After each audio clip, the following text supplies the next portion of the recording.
Welcome back to After Order, a series from Macrodose and the Alameda Institute exploring power, sovereignty, and crisis in today's unstable world.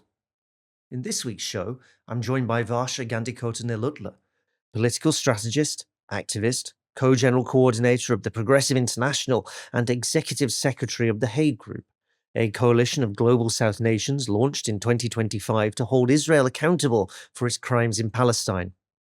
Varsha's work sits at the intersection of law, empire, and resistance, as both an organiser and an intellectual, grappling with questions of sovereignty and what it might mean to build an internationalism rooted in the global south.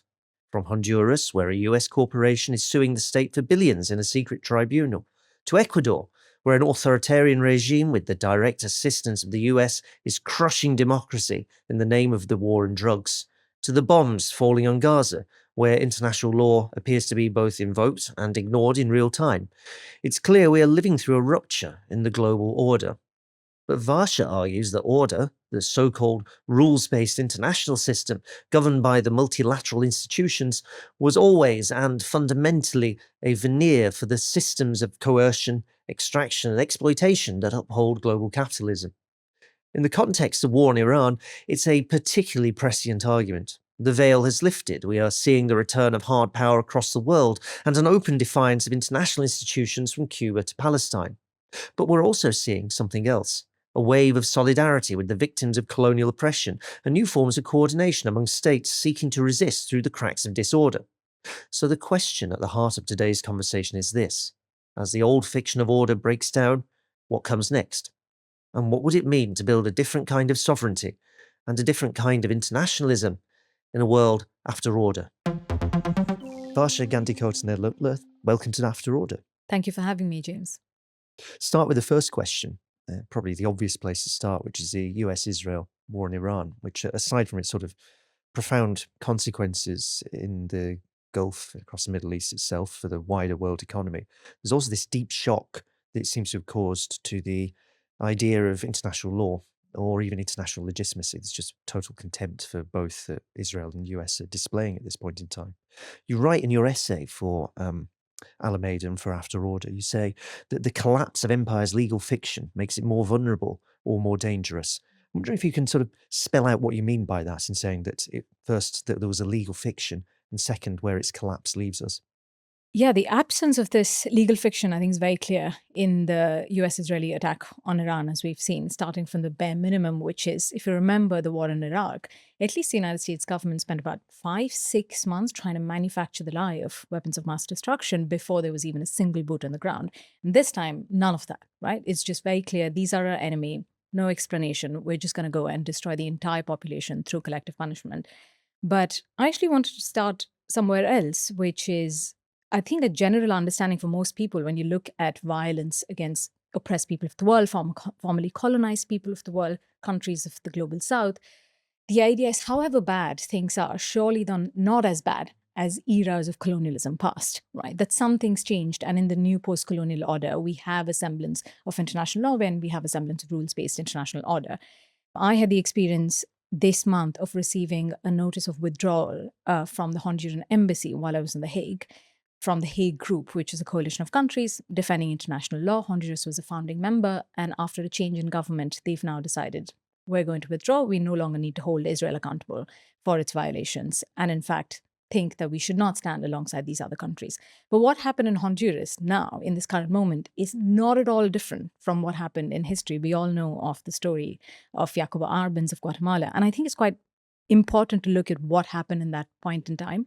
I mean, it's nearly what now, 100 years ago, that you had the United Fruit Company, which is now called Chiquita Foods, but the United Fruit Company showed up on the shores across Latin America and the Caribbean, Panama, Cuba, Guatemala, Honduras, essentially looking to grow bananas, but then coming to control every single element of these countries, from railways to electricity to telephone lines, winning land concessions and becoming de facto rulers of the country, reducing the owners of this land, the poor fishermen, the garifuna, the mestizo, into plantation workers in these places. And of course, you had resistance. You had the people say, these are our lands, we refuse to be plantation workers. And that's when the United Fruit Company would reveal itself to be the United States government. lo and behold, you have 1952, Jacob Arbenz, a left-wing government, does agrarian reform, stands with the side of the resisting people and says, we are going to take our land back. And that's when the true force of the United States government through the CIA come in and overthrow the government through a coup. That exact story repeats itself in Honduras today, leading to me receiving this withdrawal notice from the group that I run, which is essentially Peter Thiel in the new United Fruits Company era, or mask, as you might call it, trying to build a libertarian paradise in Honduras. No rules, no governance whatsoever, but a paradise without any restrictions for the rich. And it'll sound a bit, James, like I'm making this up, but really they wanted to build an island with where Bitcoin was the official currency, where voting was based on, was proportional to the amount of property that you owned. I mean, this is a charter that these guys wrote up, right? Through Prospera Inc., crypto billionaire, startup run from California. Once again, you have the people of Honduras saying, no, this is our land, please back off.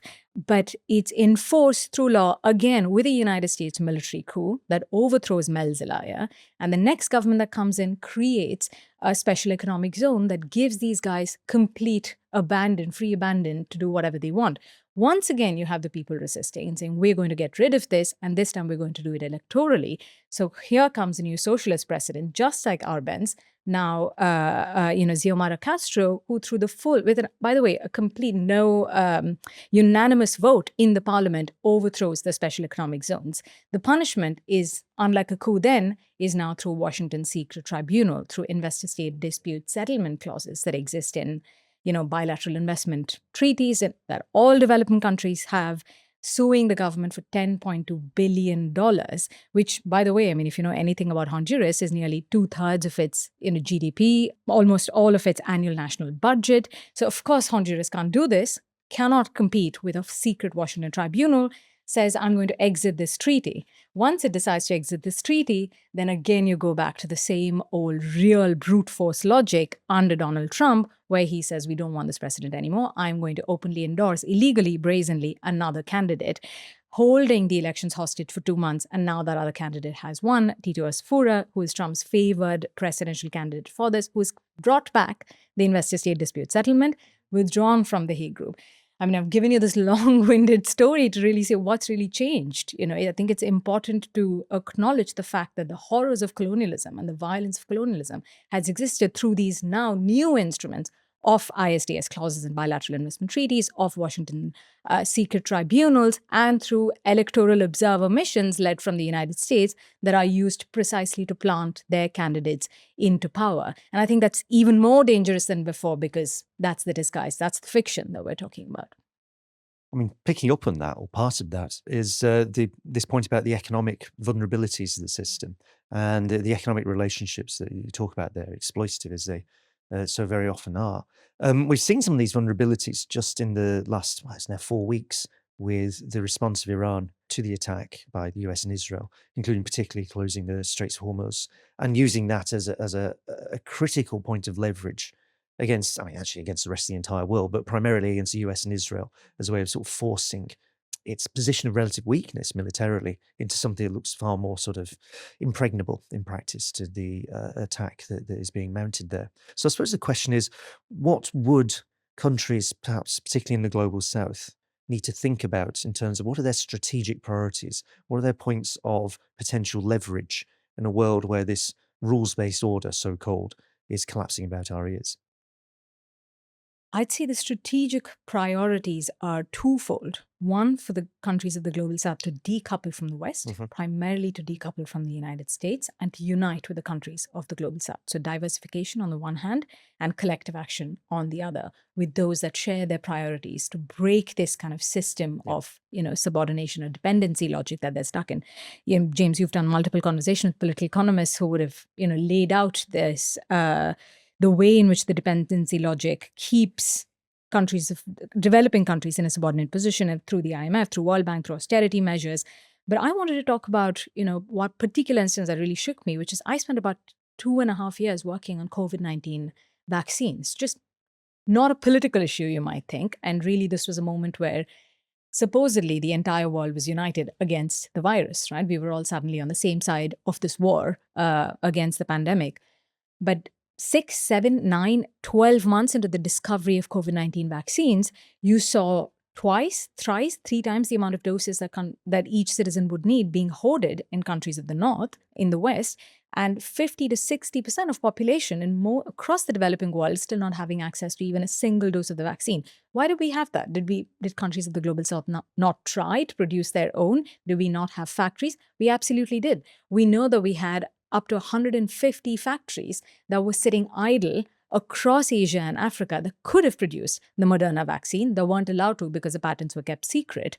We know for a fact that we try to make bilateral deals with, Bolivia, for example, with Johnson & Johnson, said, could you issue us a license just for this one vaccine for us to produce it only for our own people? We won't sell it anywhere else. And that was denied.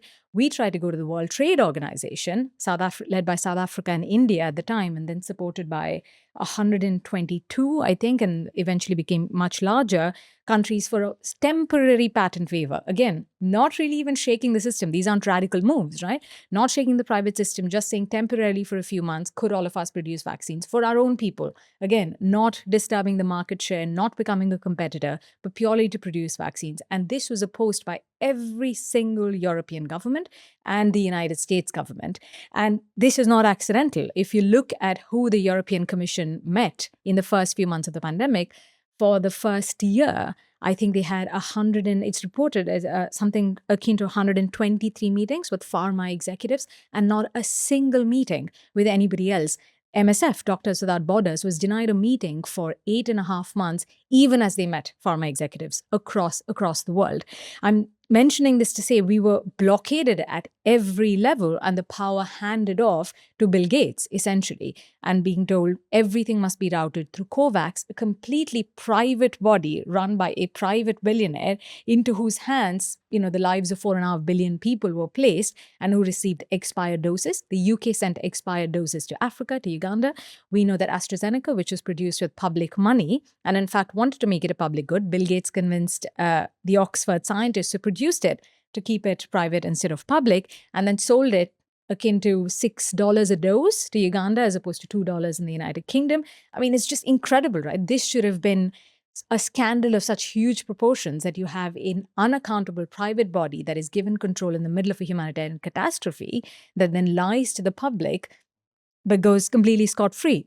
And at the time, we thought surely the Global South has some options beyond arms outstretched, waiting either for donations from global North governments or waiting for pharma executives to change their conscience, right? And so we began to work with governments of Cuba, Venezuela, government of Mexico, Argentina, before Javier Milei, smaller governments, Kisumu County in Kenya, the Kerala government in India, to simply say, could we produce our own vaccines with our own sovereignty? Cuba offered its technology patent-free.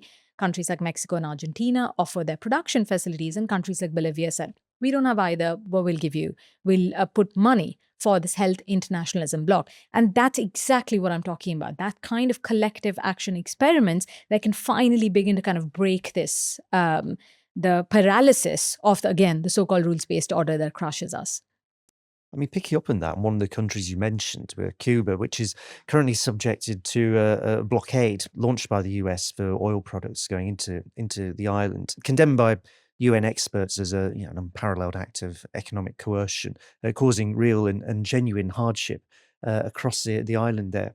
But also, I think, and this is interesting, at least to see it happening, also a spark for a display of international solidarity, a kind of dramatic upsurge of international solidarity for Cuba and the people of Cuba in particular against what the US is trying to impose here, and using the rules as it would define with the old rules-based order, and using the most extreme forms of economic coercion, but the potential there to break through it. I mean, where does that kind of solidarity movement get us, do you think?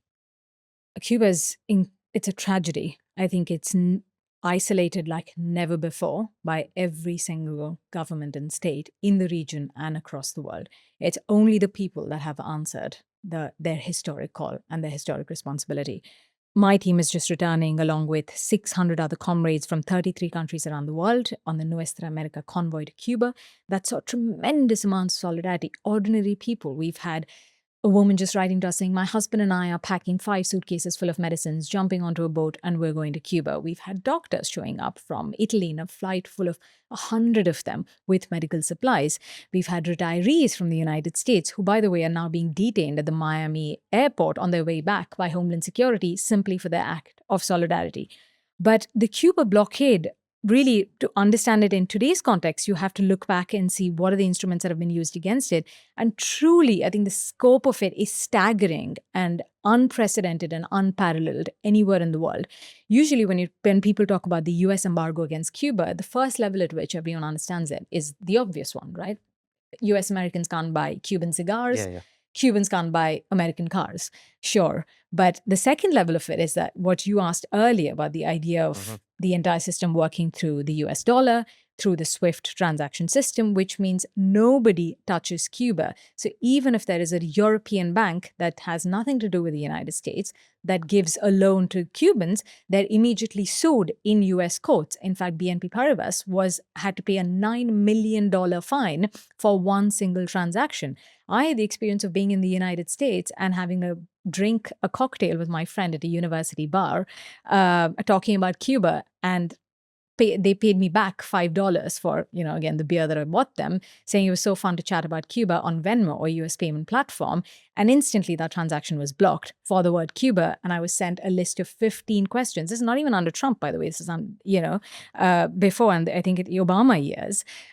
15 questions about explain your transaction, the use of the word Cuba. This has now been blocked. Your account is now under supervision. You will not be able to do anything unless you explain this.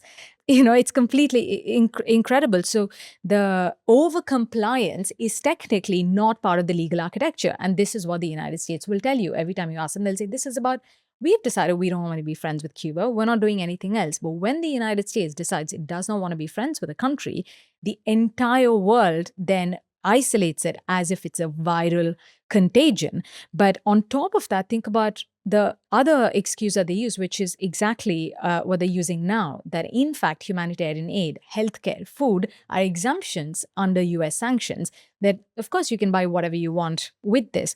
This is impossible to do. If Cuba has to buy healthcare products, food products from the United States, it has to pay upfront in cash. For a country that is allowed zero credit from the international financial system, this is impossible to do. It also cannot buy any products that are made in the United States. So if a tractor fails to buy a replacement part, it has to first find a company that's willing to do the sanctions workaround at inflated prices, that doesn't have a single nut or bolt made in the United States, because if it does so, then it's ineligible to be sold in Cuba. If any product anywhere in the world uses a teaspoon of Cuban sugar, that product becomes ineligible to be sold in the US market. So nobody wants to buy this 1 teaspoon of sugar to put in their own markets anywhere in the world, right? So the over-compliance is really, really incredible. And we've spent years trying to document this as the extraterritorialization of US policy. But now, going back to your first question of mask of empire, so to speak, or the collapse of the legal fiction, Donald Trump is doing this for us. He's announced an oil blockade, declaring that not a single drop of oil must get to Cuba, first blocking the Venezuelan exports, and now openly declaring tariffs on third-party countries that could sell oil or send oil in any way to Cuba. This has not happened before. Just to give you an example, in the missile crisis under Kennedy, when there was an actual naval blockade, the highest peak of, nuclear tension, right, between the two countries, Kennedy still allowed oil to get to Cuba. The blockade did not stop electricity or fuel or food or any of these supplies. He's followed up tariffs with open interception. 2 Russian tankers that were headed towards Cuba with oil tankers. We know now that the US was in the waters. There was a US ship in the waters ready to intercept them, and both of them have turned away, one towards Trinidad and another towards Bahamas, effectively continuing this complete siege and blockade of the island, which amounts to collective punishment and starvation. On that, I suppose the question that leaps out is, how far can the US continue to act like this? Because the method of economic coercion, the US leveraging its financial power and the fact that it sits at the center of global financial structures. The dollar is still it's the world currency, right? It dominates international trade. It dominates financial flows around the world. It is US institutions that oversee much of that in one form or another. And that is used increasingly as a kind of leverage against countries that have fallen foul, for whatever reason it would be, of US policy at various points. I mean, most sort of dramatically in recent years, other than what's now happening to Cuba, is of course Russia after the invasion of Ukraine. The exclusion of Russian financial institutions, up to and including the central bank, from international transactions, from the SWIFT banking system or the messaging system for the banks, and seemingly fairly effectively, at least as far as Europe and the US are concerned. But also Russia has been quite active in building alternative systems, and you start to see alternative systems in various bits of the global south being assembled. China is putting together its own sort of interbank messaging system for transactions that is not part of the SWIFT system that's so easily controlled by the Americans. So you wonder how far this economic coercion will continue to operate as a policy, that at some point it becomes unworkable when you have large chunks of the world are starting to drop out of it or starting to suspect that it will get used against them in some form at some point in the future.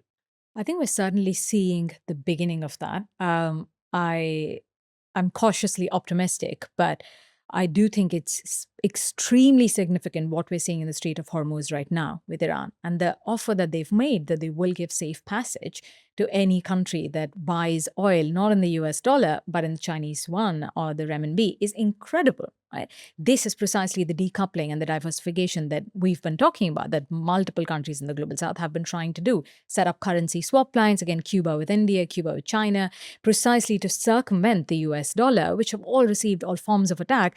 We're now seeing that happen. Countries are lining up, and I'm sure we'll see more of it in the coming weeks, in order to pay for oil because of the way that the choke point has been leveraged by Iran.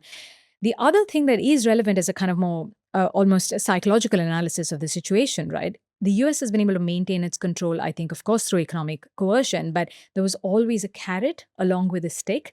But it's now just stick, stick, stick. And even more importantly, I think the second element, which is it's an unreliable stick. So even if I'm a country that decides to take the lashing because it means I'm going to be on its side, that's not the case. I may get the lashing anyway, and then Trump decides I'm going to drop them a couple of months down the line. India, my own country, is a very good example of this. We've really towed the line with the United States for quite some time, only to be broken up with quite brutally because Pakistan decided to make a better offer. And that was just acknowledging Trump's role in the India-Pakistan war and saying, yes, he should get the Nobel Peace Prize, which the Indian government decided not to do and found itself suddenly facing tariffs, despite, again, I have to say, 12 years of Prime Minister Modi completely towing the line with the United States government, and especially with Donald Trump. I mean, it's sort of pathetic, although you have to admire whoever it was in the Pakistan government that happened on this genius, very cheap, simple move to get around Donald Trump. But it's sort of, there's something deeply dysfunctional about a world system that wobbles backwards and forwards on the behavior of one person in the White House in this way, which to me feels like not so much a problem as a sort of liberal thing like Trump's just crazy or whatever. It's like, yeah, that may or may not be true. The deeper thing is that we have a system in which this is happening, that it depends on what is happening in the White House on a sort of minute-by-minute basis to unsettle what happens in the rest of the world. And you'd feel, and you can see it happening, that this is something that breaks apart the old forms of globalization, that exactly as you say, it's just not reliable. It ties in with the problem of economic coercion that America has insisted on using, and not just, of course, on Donald Trump. This was Joe Biden. This was Barack Obama. This is all the way back to Clinton, at least, with forms of coercion and sanctions being applied, that the US starts to look like an unreliable custodian of a global system. So you want to set up something else. You try and create alternative structures. There's something else that's, I think, unique about this moment. Of course, it looks like an unreliable custodian, but is it even the United States government that's an unreliable custodian? It's privatization, I think, to an extent that we've never seen before. So if you look at the privatization of the deep state and of the war infrastructure, that's always been the case, right? I mean, we saw it with Blackwater and the mercenary death squads, even the drone campaigns of the Obama years, that of course already began to enter the infrastructure. But now we're seeing not just privatization of the military, but privatization of the entire state. Who's Steve Witkoff? Who's Jared Kushner? I mean, these are people who are making money off of the deals that, Steve Witkoff's son is meant to make billions of dollars on the deals that his father's negotiating. Jared Kushner, the son-in-law of Donald Trump, is just sent everywhere, apparently, as the envoy of the United States. So we're seeing now, I think, a privatization of the state, of its diplomacy arm, of every single infrastructure, really, and even more so of the privatization of the United Nations. I mean, the Board of Peace, sending Melania Trump to chair the UN Security Council meeting. So there's a profit loss logic that's bleeding in everywhere. And we know for a fact, again, in conversations with many of our diplomats, that as they think about negotiating with the United States, they're not just thinking negotiating with empire, but really a businessman. Like, what can we offer? The straightest example is, of course, the Qataris giving the United States, Donald Trump, a plane. But in every other negotiation as well, I think this logic has really entered the ecosystem, which is really incredibly dangerous. And I think we're only seeing the beginning of the consequences of that. But is it more dangerous than what we had before in that sense? Like, you've touched on how the legal fiction of the older order, and it always disguised a certain kind of transactional element into how states related to each other. I don't want to get too sort of realist about this, but it's states do not necessarily have a reason to cooperate, right? And you have particular sets of interests of people in those states, in particular the rulers of those states, that may or may not match at various points in time. So cooperation is always a bit sort of uncertain in a world that looks like this, divided into those states. So that transactional element has always been there, wouldn't you say? I would say that, and I think is a more dangerous, less dangerous is not the most interesting question here. But the contradictions are plain to see, right? Again, if you look at the Israel example, for instance, what does Donald Trump want? Donald Trump wants, beyond anything else, he's declared, I want to see the end of the Islamic Revolution before midterms. He's been saying this to different people. Now, whatever you may think of him, and I certainly don't think he's a grand strategy empire kind of guy. He's burned the house down for the insurance money, and ultimately extremely destructive for the US economy kind of guy.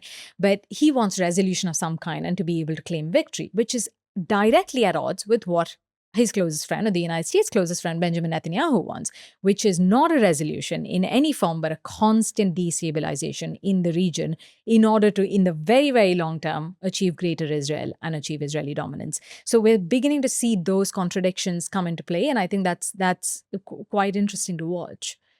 I mean, the other thing to pick up on there is how far would we call this privatization? Because it's like, on one level, yes, there's a private interest, more obviously, has crept into what states do. It's very obviously transactional, how Donald Trump thinks about the world, how the US state behaves now. It's we will threaten you with this and you will offer this in return. And either it's on a fairly superficial level, like the UK decides he gets a state visit every time he gets to meet the king and this sort of thing, and go and visit his golf course in Scotland or whatever it might be. Or it can be a more fundamental, this is a negotiation over access to tariffs and technology and something more serious. It's deeply transactional, and it's a privatized, or at least a more obviously privatized form of logic that the state is following here. And it's one that also ties into, like, I personally am going to make myself rich out of doing this. I mean, this is very clearly a calculation that most of the people around Donald Trump, including Donald himself, actually have on some level are working like this. But it's also a fusion of the state with private capital at that point. Like, if I look at, and we were talking to Quinn Slobodian and Ben Tarnoff about their book, Muskism, just a week ago. And that's a good account of how Elon Musk in particular has been able to wheedle his way into the state and get money out of the state and make himself indispensable to the state. And it's privatization in one sense, because Elon Musk is a private individual who wants to get as rich as possible. That's true. But it's also, he's becoming part of the state. Like, the state suddenly finds this indispensable. So it's not like we've just chopped a bit off and sold it and private companies going to run and off you go. It's more like these things are becoming fused in a really sort of weird, for countries in the West, fairly unprecedented fashion, I think. Yeah, because I mean, think about what's happening this week. We have a report from the New York Times that claims that the United States is holding its HIV aid funding to Zambia as a hostage negotiation, as a hostage deal, unless the Zambian government signs a deal for critical minerals, right? Because they want to compete with China, and they see the copper trade especially as being completely dominated by China and want a piece of it, which Zambia has refused to give. And so they've now halted all HIV AIDS funding. We've seen this in the case of Zimbabwe in the past, where just because they did land reform and took the land back, sanctions were imposed across the board until now their currency has been completely crippled, and that being used against against them to say, hey, if you take the sanctions off, if you pay the compensation to your own former colonizers, we will then take the sanctions, the boot of sanctions off of your neck. So yes, and again, this is not new, the idea of the fusing of the private capital, but more precisely that any kind of sovereignty experiments, any kind of attempt at getting some economic space, liberation in some form in the global south immediately threatens accumulation in the core, right? What you would call the kind of Western colonizer countries is intolerable for the West, is absolutely intolerable for the West. I'm looking at this, or sort of turning the question around a bit. I wanted to talk about your own work with the Hague Group and the story behind it and what it's trying to achieve in the countries you're working with. You mentioned it earlier. Would you like to sort of explain a bit what's going on there? The Hague Group, I wish actually hadn't launched, or the should not have been launched. Why do I say this as a founder of it?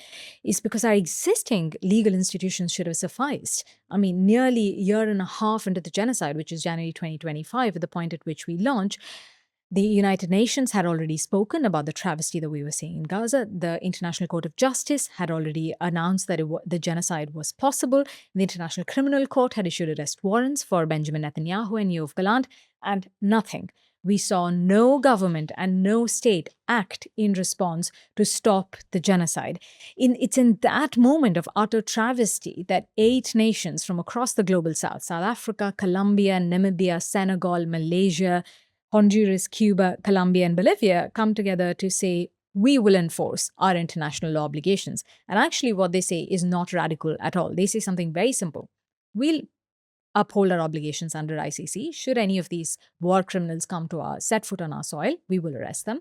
We will not export arms to be used against the Palestinian people from our factories, and we will not let our ports be used to transfer arms or ammunition or military fuel, again, to sell it to Israel to be used against Palestinians.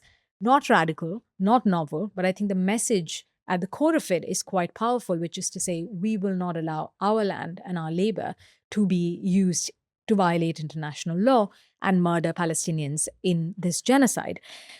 That Hague Group has now grown from that initial group of 8 countries to nearly 15 countries adopting measures far wider than the ones that we began with, also reviewing public contracts to ensure that taxpayer money, again, is not used to entrench Israel's illegal occupation in the Palestinian territories, and to support universal jurisdiction that applies not just to Netanyahu and Gallant under the ICC arrest warrants, but really criminals across the Israeli military who we know, documented, live-streamed on television, have been committing war crimes.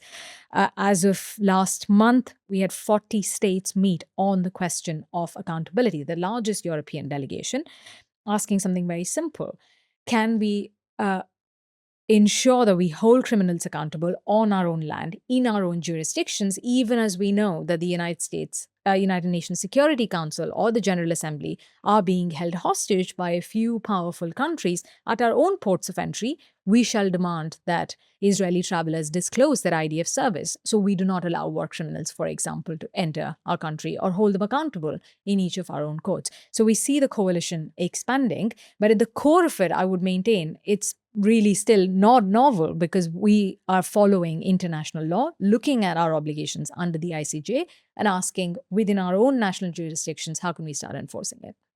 How far is this a sort of rearguard action? I mean, you're up against, in this case, look, the US has always had a kind of fraught relationship with international law in various different ways, Israel even more so. But what we've seen since the genocide started and Israel's attack in Gaza is like open contempt really for the processes of international law. But over and above whatever Israel has done in the past, I feel that this is even more we don't care. And I think, directly quoting Benjamin Netanyahu on this point, we will do what we want. Even The Hague can't stop us.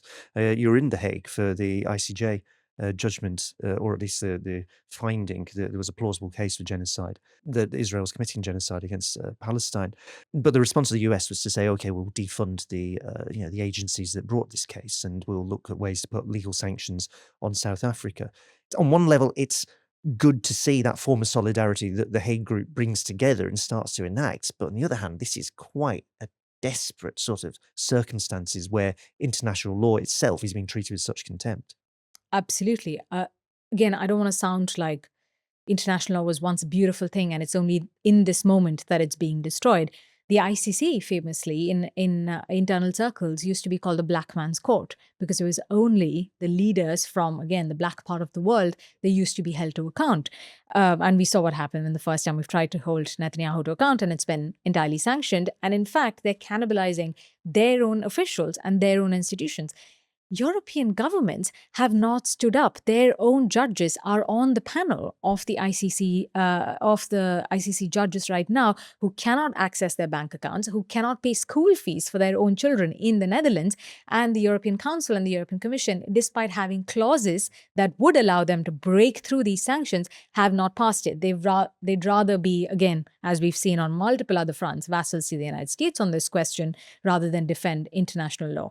But, James, you talked about being in the court. I had a funny experience, quite contrary to the somber mood at the time, which is going into the Great Hall of the Peace Palace in The Hague.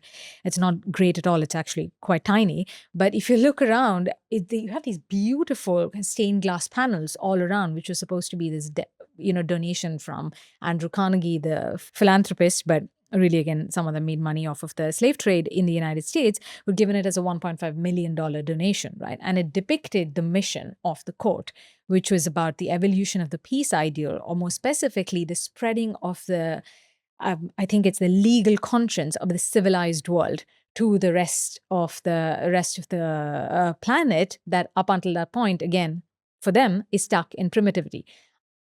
I certainly looked up and thought, I, as an Indian, don't see myself in the stained glass windows. I was looking at my South African colleagues, Irish lawyers, and thinking, I'm not sure they see themselves in this legal conscience of the civilized world either. So really no illusions about what it is that we are trying to play with, the tools that we're playing with. But I think the fact that it was a South African delegation that brought this historic case to the court itself is an encounter that changes the very texture of the institutions that we are defending on the one hand, but completely clear-eyed about their needing to be, reform is an unfortunate word, but needing to really change their character in dramatic ways. Just on that, I mean, why is Europe so pathetic? And is it ever going to get any better? I mean, it's really striking that, exactly as you say, that there are European judges who are now being subject to various forms of sanctions and the rest of it. And the response is basically, some occasionally harsh words, but that's about it. Some variation around different European states. But on the whole, this is just nothing whatsoever. So why so pathetic on this question? And will it ever get better? You should tell me, but I think you guys need to elect some better leaders, certainly. But, I think the same dynamics that we've actually seen with the Global South of political economic dependency have come home to roost kind of in Europe in the last decade. We certainly saw that with the sanctions against Russia, a completely self-defeating move for Europe, and not for the US, which is way more self-sufficient than European nations. And we're seeing that right now, where Europe at this point is being kind of held hostage by the United States to renew natural gas deal contract, right? Making it forever subservient again to the United States. Just as I've made the prescription that we should diversify as the countries of the Global South and that we should decouple, Europe is binding itself even more into just this lone relationship of complete submission to the United States economy. But then how do you break it? What do you do? If you're sitting in Europe, what do you do? I think realize that your ally is not this one big behemoth bully across the ocean. I mean, let's back up a bit historically. The idea that Europe, which is West Asia, technically, with Africa close by about 200 meters away, and the Middle East, as we call it, or really the countries of the Gulf right next door, and Asia, travelable by foot, are not its natural allies, but that it's a separate continent, which is, again, such a huge fiction, whose natural ally is the United States, like thousands of kilometers away, is insane to me. And I think that's the fiction that's needed to be broken, where every bloc that you see, the transcontinental alliance is the only one that comes forth. European countries have not formed a coalition with countries of the Global South in the last half century. This is across the board, and we see that in the Hague Group as well, where they weren't founding members.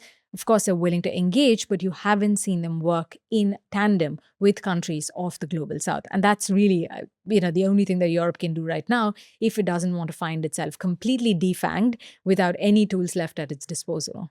Just picking up on that fiction, and also a word you mentioned and sort of hesitated on, which is reform of the international legal system. And to what extent is the Hague Group in that case a project to reform international law and how it operates, or is it actually proposing something quite different, a potentially very different system?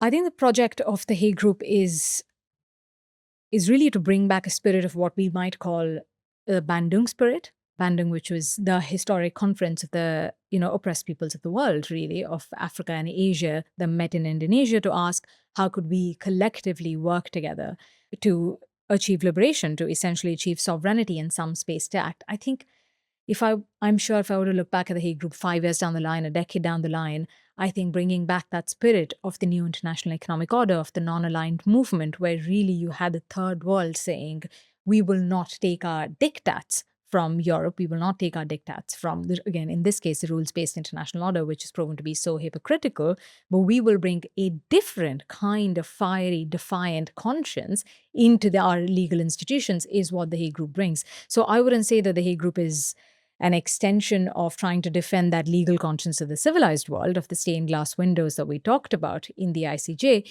but really a defined conscience of the oppressed peoples of the world that is saying we will not use our land and labor any longer for the whims and fancies of the United States, of Washington or London or Paris.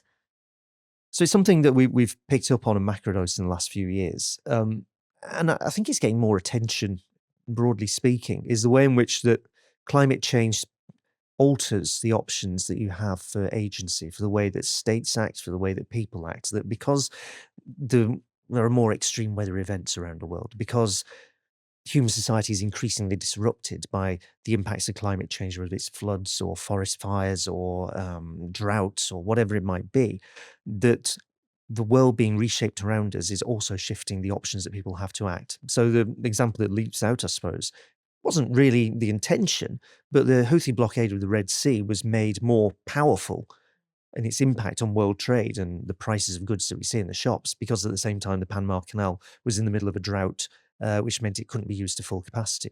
So the question, I suppose, is, in addition to this general collapse of human institutions and the disorder that you see there, there is also this broader collapse of the stable environment that we've all lived in as human beings for the last 100,000 or so years that we've been around as modern humanity. And I'm just wondering, to bring that down a bit, is that how far does that alter the potential for resistance and different forms of resistance in a world that is being shaken up both by the loss of these sort of stable liberal institutions, but also the bigger, more profound loss of a stable environment for us all to live in? Yeah, I think that's absolutely right. And this moment is, for me, quite dangerous and really quite tragic because it's a double whammy.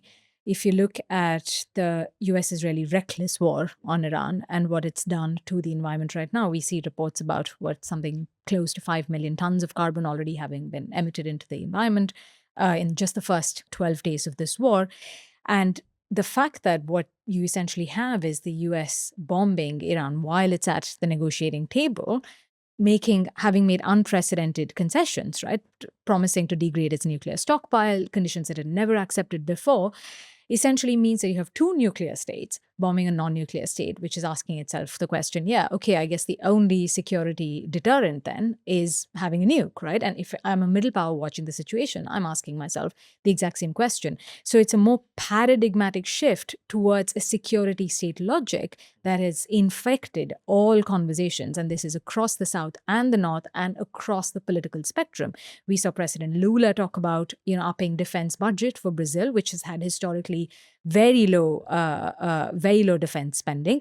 We see South Africa talking about the same thing, which again, historically, you'll remember, gave up its nukes, which the apartheid regime had developed in order to be in support of the non-proliferation. But I bring this up because it's a double whammy, as just as the environment is being destroyed even more, the money that we would have allocated towards climate change programs, towards more sustainable programs, towards ensuring that we're, reducing the impact of floods in our cities, ensuring we have more renewable power, is now further being redirected back again to one of the biggest polluters, which is our military across the world.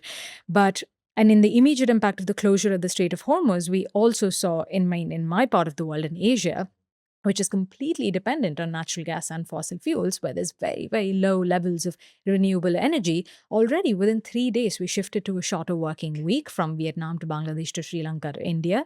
You have rationing protocols in place across South Asia and Southeast Asia. In my city, my mom sent me a video yesterday already of tens of kilometers of lines of auto rickshaws who don't have any gas and fuel to fill up. So you have these lines developing and schools now being closed, people being given work from home instructions. And because we are not self-sufficient, because we have been so dependent on the fossil fuel infrastructure that, again, this choke point has proved completely fatal, right? I do think there's a really huge impact in terms of our ability to resist, and for people in these economies to be able to resist when we're fundamentally dependent again on this kind of model of production that leaves us with in lines waiting for a cylinder for days to come. This can all look quite bleak, right? It's difficult to sort of sit here and turn on the television or just pay any attention to what's happening in the world and think, well, everything's going just swimmingly. It's really quite profoundly not, and it's a deeply disturbed and disturbing world that we've entered over the last few years, and really as recently as that in many ways. But what are the points of hope in all of this? Like you've raised some forms of solidarity that have appeared. What are the bits where you could say that form of solidarity is a gateway to building something new and different? How do we get to something out of this mess and this wreckage and the bits that don't work and everything falling apart and the brutality? Out of all of this, what's the route to building something better?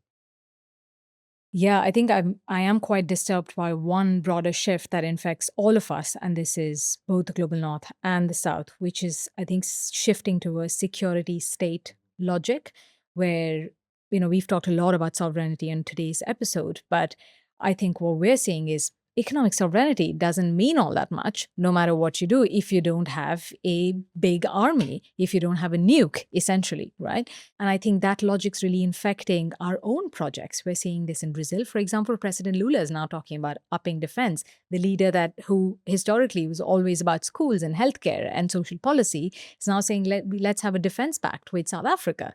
We're seeing the Sahel states, who again came to not power, some of them through coups, who talked about independence, now talking entirely about a defense pact. So this shift away from, what you and I would everyday people want, which is better schools for their children and better hospitals for our families. That money being moved into armies, even in socialist projects, even in governments of the global south. That's a shift that really terrifies me as we explore the concept of sovereignty across the board. But we see ordinary people breaking that. The flotilla that went to Cuba this month with medicines, with food, with clothes, delivering humanitarian aid is a source of great inspiration.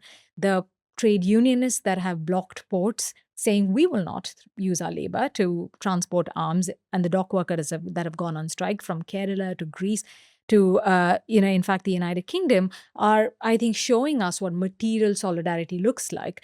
And that really gives you a picture of what internationalism could look like, what our societies should look like, where we're not just bogged down by internal hatred and looking really at the figure of the migrant as, again, the enemy, but rather the interconnectedness of each of our societies and what it would take to build happier lives for each of us. Varsha Gandikota-Nellutla, thank you for your time. Thank you so much for having me, James.